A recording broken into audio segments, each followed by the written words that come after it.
Hi guys, welcome to our podcast.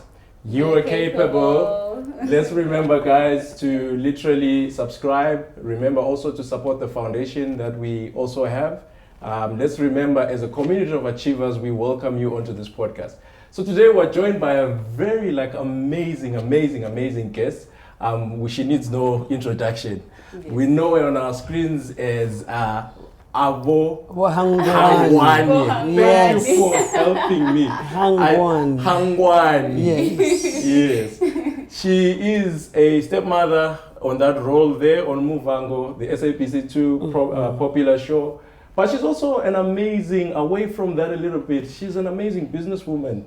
She's also a God-fearing woman. Yes. So I'm looking forward to this conversation today and getting to know her, you know. So obviously, I'm your host, your lovely host, Bulelani, and I'm joined by my lovely wife. Londega. Hi, guys. She's always greeting you from there. So yeah, without further ado, we're just going to get into actually getting to know Mama Constance Sibiya. That's her full name, Constance Sibiya, not Avo Hangwani. So tell us more about you and welcome. Yes. We really welcome you onto the podcast. Yes. Thank you for joining us today. It's my pleasure to be here, and community of achievers, you are most welcome, and may God bless you. All right, we're gonna have an amazing time. My name indeed is Constance Sibiya, the mother of 5, and indeed on SABC2, Bohangwani, Mukwebo, 1 daughter, lots of stepchildren there, but that's on television. Other than that, I'm the mother of the amazing Christ Center Church Episcopal, head office based in Atteridgeville. Wow. So we are here today, and may God bless you. Wow. Welcome. Thank you so much for joining us. We really do appreciate, and I'm sure even our community of achievers really does appreciate. You know, we love wisdom, we love we love knowledge. Yeah. You know, in my language it says exactly. So the ones that have gone before us, we need to go to them for wisdom at all times. So thank you so much for coming through, Ma. We really do appreciate you being here. Yes. And we're looking forward to this conversation. I'm excited, excited, guys. I'm sure you can see my excitement on my face, because we love this in terms of, so she's a bishop, and we're going to get into that. So let's not get ahead of ourselves, guys. Come with us. So the first thing I really want to know about you, so we know you on Muvango, you know, we know all the chiefs there, we know everything that's happening there, you know, an interesting series and soapy. Tell us, how did the journey to getting to Muvango, where did it start from? Well, in the beginning, I was a librarian. I worked in the library field and then went on to becoming other things. But as soon as Muvango started, while I had the desire to be an actor, I've always wanted to be an actor. You know, in our churches, we will do dramas, Jesus is Born, whatever. I've always been part of such things. And to a level where I was the leader of the young people, I would write dramas on who plays what and all those kind of things. I've always loved that. So the coming of Muvango on screen, I felt the need to represent Bavenda, and I felt it was something that I can relate. And I said, there's an opportunity for me to be part of the representative of the culture. So now, obviously, you do all the auditions for everything else. And you go, I remember one time I went for audition, it was for Norok Soup. You know, we went there from 6 o'clock in the evening. You know, we were let go at 3 o'clock in the morning. And we didn't do anything. They just said, everybody else who didn't do anything, go. And we left. And I did not like that.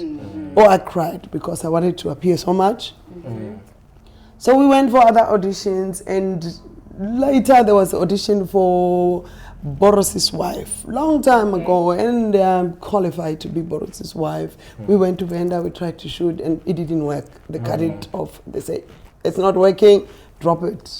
And then another 2, I think 4 years later, then Actually, this time my son saw it on Sowetan newspaper. Okay. On a Sunday afternoon, after lunch, he comes with the newspaper. Hey, Mom, I think this one fits you. They said they want a 40-year-old woman who would come and do this. Oh, wow. And at that time, I was like 40 years. Yeah. Then I said, yeah, man, let's go for this one. This was your son. This one, Yeah. yes. Wow. And I knew that was my Yeah. opportunity. So you said that you wanted to represent the Venda culture. Are you from Venda? Because the surname Sibia, Of course. you know, Yes. or you married yes. into the Sibia family? But, Yes. Yes, I'm married into Sibia family. Okay. Mm-hmm. I originally am Venda. My surname is Magoba. Mm-hmm. I grew up in Venda. I Right. went to school in Venda as well.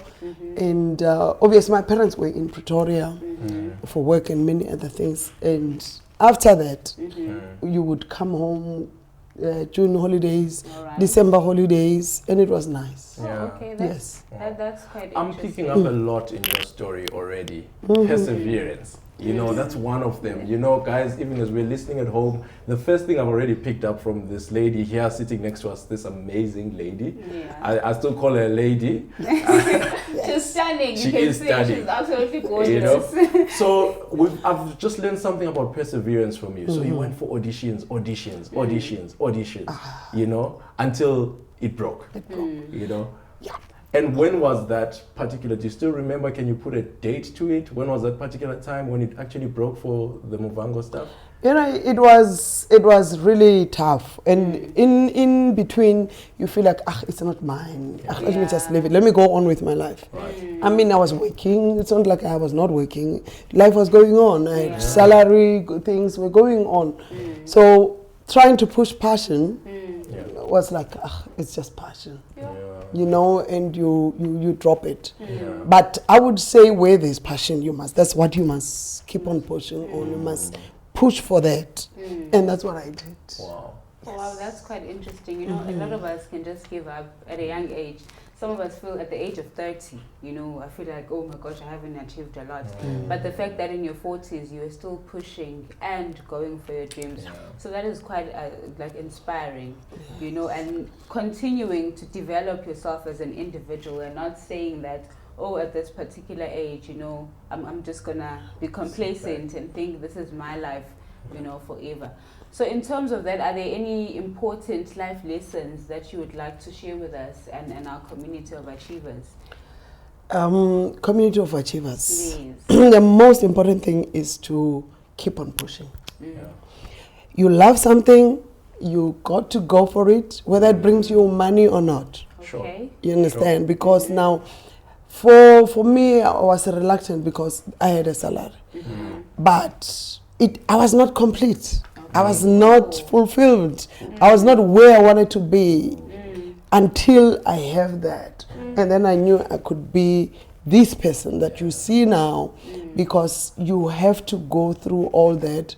But the main thing is that keep on pushing. Wow. Oh, wow. Yes. That's such a big statement, and it goes a lot with a person's purpose in life, Yeah. you know, Yeah. because you can be doing something else, but there'll always be that calling and that feeling that I need to be doing something Something more. else. Sure. Yeah. Yes, wow. And there's always this big saying that purpose will always call you.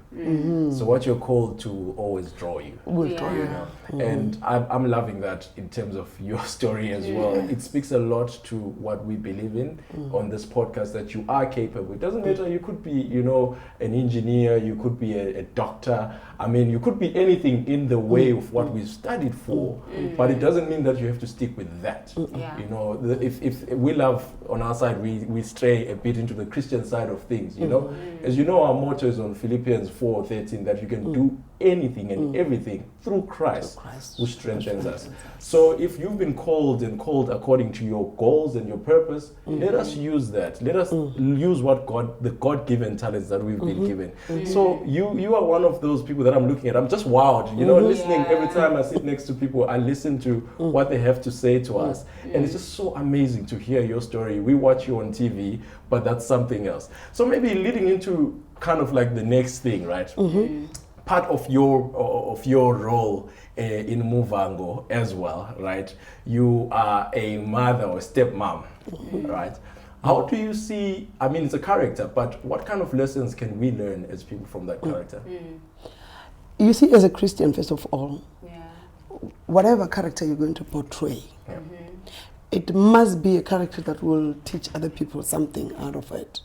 Because now I could act Hangwani, I could be that which they are telling me to be, but if you don't put the spirit, they say the letter killeth, but it's the spirit that brings life. Okay. So in my portraying Hangwani, I bring the spirit of life in that, so that people can learn, even though you have gone through so many challenges, even if your life is not shaped the way you wanted it to be, you can still make the best out of where you are until you push to another level. Sure. So obviously when I'm there, I'm saying to people, you can live with your stepchildren.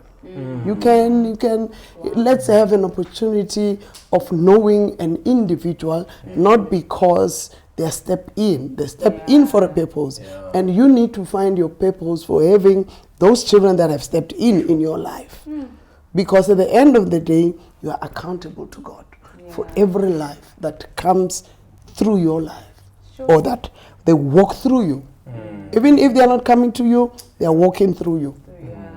Sure. So that's what I would say. You know, for me, I find it very painful. I've often heard a lot of women who say you can never love someone else's child more than your own. You know, that's very painful. You know, when you listen to that, and as a child, you know, when a child listens to such words, you know. So, from your opinion, is it possible to take those kids in and love them as your own? Because for me, I always say, if you can. Well, in some instances, you know, in our culture, when you marry, in some cases, you have to leave your children that you had maybe before you're married. Yes. So for me, I think you've chosen another child who's a grown-up and you've loved them above your own children. So is it possible to love someone else's little children, you know, above yours? Well, my life, personally, I've got 2 sons that are stepchildren. My own, as I say, I have 5 children. I've got 3 girls that are of my own womb and 2 boys that are of my husband. Okay. So I do believe in the fact that if you love the person you say you love, you must love everything about that person. So now, I don't want to love somebody and say, hey, I love him and I'm going to change this about him. Once you come to that level of wanting to change something, it's going to be very difficult to love his children because there's already things that you want to change. So now if you have to change him, he loves his children.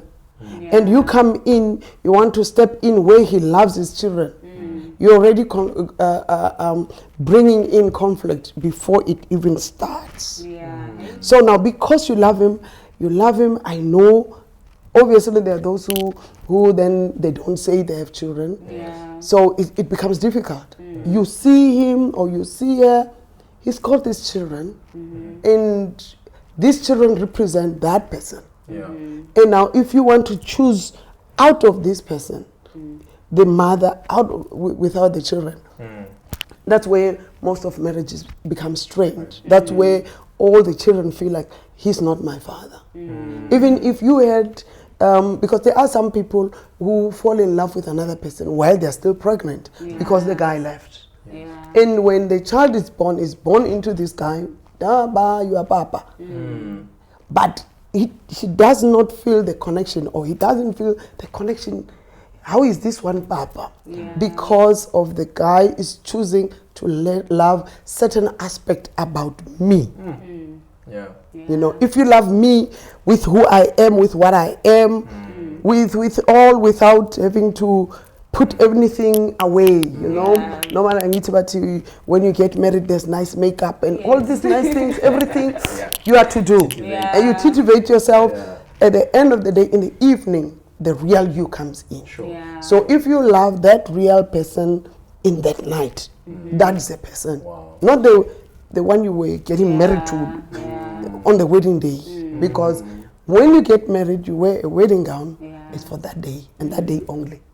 So from there, the wedding must disappear. The marriage must start. Wow, I love that statement. I love it so much. I love it. So we are approaching Valentine's Day in Yes. the spirit of love. Yes. You know, I know a lot of us are going to be sending gifts to our loved ones. Yes. You know, we are young Christian couples. I'm going to take it in our step. Yeah. What sort of advice in the idea of love would you have for us as young couples and young people aspiring to get married? I mean, some will be proposing soon, like hey, 14 J. And 14. Yeah, sure, Propose. guys, do the right thing, okay? It's a beautiful aspect. It comes from God. Yeah. God gave us this love that we tend to show it in different ways. Yeah. Others choose. I walked through Hartebius. There's those locks that people have locked them. They to say to affirm each other's love. To say Yeah. for better or poor, me and you, we are locked together. They take the key, they throw it in the inside the dam. Those are some of aspects of love, and that is a symbol of love. But now, getting married, it's a beautiful thing. It's God-given. Yes. You know, a lot of people are afraid to get married because of the experience they've heard other people were hurt a lot. Yeah. Then they say, okay, because you are hurt, I'm not going there. Yeah. But the issue is what you have gone through, who you are, and how you deal with issues of love. Does not necessarily mean that's how I'm supposed to deal with issues of love. And I don't want to take your experience into my experience. Yeah. Because you are now living, my husband would say, caricature of yourself.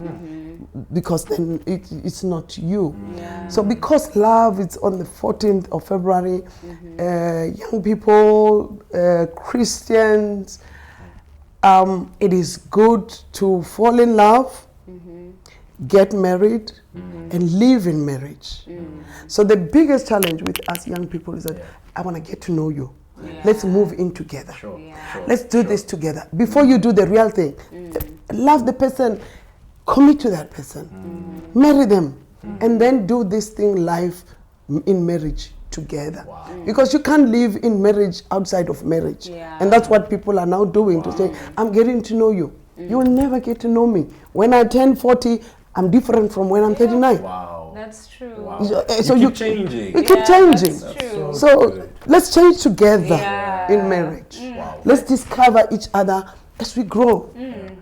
I love that. Guys, we're gleaning so much wisdom I love sitting that. here. We're just You learning. know, I always say the same thing, that I'm a different person. We've been married for 3.5 years. I'm a different person to the girl that I was when I got married. Yeah. Yes, So absolutely. I really do agree with what you're saying, that we evolve as people. So Yeah. imagine if we're still waiting for us to get to know each other. I mean, I'm a different person right Yes, now. Yes. yes. Sure. And the other thing that you mentioned, you know, people have had bad experiences with love, and now they tend to portray those or influence people into not getting married. Because I feel like we've also had the same scare when it comes to marriage. For example, before I even got married, people were threatening me. Like, after 3 years, you will come back crying. You know, we get a lot of that. So Yes. I really like your point of view that marriage is still a good thing. Marriage is still relevant in the 21st century. The other issue is they tell us, hey, honeymoon phase. After that, you're going to be miserable. You know, but I always say I don't believe God designed marriage to be miserable. Miserable. Sure. Yes, it's supposed to be a beautiful, beautiful thing. thing. We're supposed to enjoy it for the rest of our lives, Sure. not just for a certain period, and then after that we are beating each other. Yeah. Which is something that is being portrayed nowadays. Yeah. I think one of the things as well, if I may come in on that point, is that people want to be in marriage with the experience of other people. Okay. So there has never been another husband and wife other than this husband and wife before. Sure. So you got to write your own manual. Sure. Okay. There is no manual to say, okay, your marriage and you, it's gonna be like this. Yeah. And you open, okay, day one of our marriage, they say we must do this and this. There is no such a thing. You got to write it yourselves. Yeah. And say, okay, we got married on this day, this is how we're gonna do, and with all the plans that you had in mind, and supporting each other and filling each other up you're filling your book, Yeah. your own new life. Wow. You will take everybody else's experience. Oh, they said Valentine's Day they buy flowers. Yeah. Okay. Do you believe in flowers? Yeah. And you, do you believe in flowers? And he goes because somebody says, I buy my wife flowers. Yeah. He brings flowers and you throw him with those flowers Yeah. because for you it represents something different. Exactly. The love language is different. It's Yeah. different. Love language is different. So the more two people know each other and close everybody else and discover each other, Yeah. it will be easier when you go outside. Yeah. Normally during weddings, you must cut me because I talk a lot. Yeah. No, it's fine. During marriages, I Yeah. say to people, a cake, you bake a cake. Okay. They will never tell you how the ingredients work. Yeah. But you know there's vanilla essence, which you put too much of it, it spoils the cake. You put too much sugar, it spoils the cake. Yeah. The ingredient says put so much of each, so much of each. Okay. Vanilla essence is very bad if it's too much Right. and it's black, but it gives a different flavor from its color. That sense, I'll tell you why I'm going there. So at the end of the day, they bake the cake, whether it's chocolate or whatever cake it is inside. It's got all those ingredients in it. Yeah. On top of that, they cover it with nice icing sugar. They coat it, they put colors, they decorate it and all that. And it's the person who is in marriage who would cut the cake and eat what is inside of the cake. The decoration it's for you when you go out, you bring your cake back together. Yeah. That's what people must see, this beautiful cake. But how you add your ingredients. Salt is important, Yeah. but if you put too much of it. So this is now to say when two people come together, let's put enough of everything. Oh wow. Wow. Let it not be too much. This one, he comes, is becoming too much a husband because his father had 5 wives, so he had to be a bully so that he can manage the whole house. Now he becomes a bully to you. Sure. So now it's too much sugar. Yeah. Too much So sugar. that's what I'm trying to say. So on the marriage tip, before we move on, I just want to know, you said, people grow and they become different people, if we spend a lot of time thinking we're getting to know each other. But as well in divorce, I've also seen people who say we've grown apart. So how do people manage that growing together, One thing that I would say it's good to do is just always to remember what brought you together. Okay. What made you tick. The people grow apart because that thing that made them tick, instead of molding it to suit the age that you are in, you drop it. You don't do it anymore. For my husband loves movies. We would date at the movies. We would always go to the movies. Then I know, and I don't even have to choose a movie. Just go, you're going to go like, that one is fine. And the following day, we go in for a romantic movie. I know that's my day. Okay. So I tend to choose a movie that day because he's taking me out. Okay. Yes. So I have the liberty to choose what type of a movie. It's my day. Okay. The other day was his day. Yeah. But now, you have to bring each other together. So now what he said yesterday, when he says, when God saves people, we were here and God was here. And he brings his love here. Yeah. So all he does in his life is to try and bring you back to him. So that means when he brings you back to him, you've got an attitude of your family. Yeah. You've got things that we have learned. Yeah. And now I'm bringing marriage here now. Here is marriage of two people. So now you've got all these behavioral patterns, how you do things, what time we sleep, what time we eat, what time on all these things. Yeah. But marriage requires you to be here. So you got to bring yourself into marriage. Sure. You grow into it, basically. Yeah. Yes. So you must also bring yourself into marriage. So that from here, it's two people who are deciding to do this. Yeah. So now, once we are here, there's a big tendency of going back because there's the influence of friends, there's the influence of family, there's influence of things that I used to do. I think I liked that. I think I love that. You see where my hand is going? It's going, it's moving you away from this. So all these small things at the end of the day, you go to say, hey, oh, okay. Let's. So now you mustn't say, utaikutlwa. Utaikutlwa. Once you do utaikutlwa, letlaikutlwa at the end of the day. So now making the marriage work and also to appreciate each other. You say, oh my wife, today you look good. My wife. Oh, you look good. Yes. Yes. Those are small things, but they make a difference. Sure. They make the eye always glued on this object, which is called marriage. So wow, we are learning so much. Like I'm saying, community of achievers. Remember red as well, month of love. Red and white. Yeah, red and white. Let's keep the love going, guys. Let's keep those bonds. Let's renew those love bonds. You know, it's a month of love, but every month should be a month of love. And we're learning from our mom here. I'm feeling like I'm sitting with my mom. There's so much like wisdom, guys. Like, yo, if you haven't seen me quiet this much, I'm learning. Like, I'm just learning a lot and gleaning from the wisdom, you know, and the wisdom that she carries. Guys, I see again, keep it, I'll say it in my language. She has said it in a nice way. Let's find ways of committing. Heard her speak a lot about love, but referring to God. So she's not just you help me again, I got it right this time. Okay. She is also a bishop, guys. Bishop elect, you know? Yes.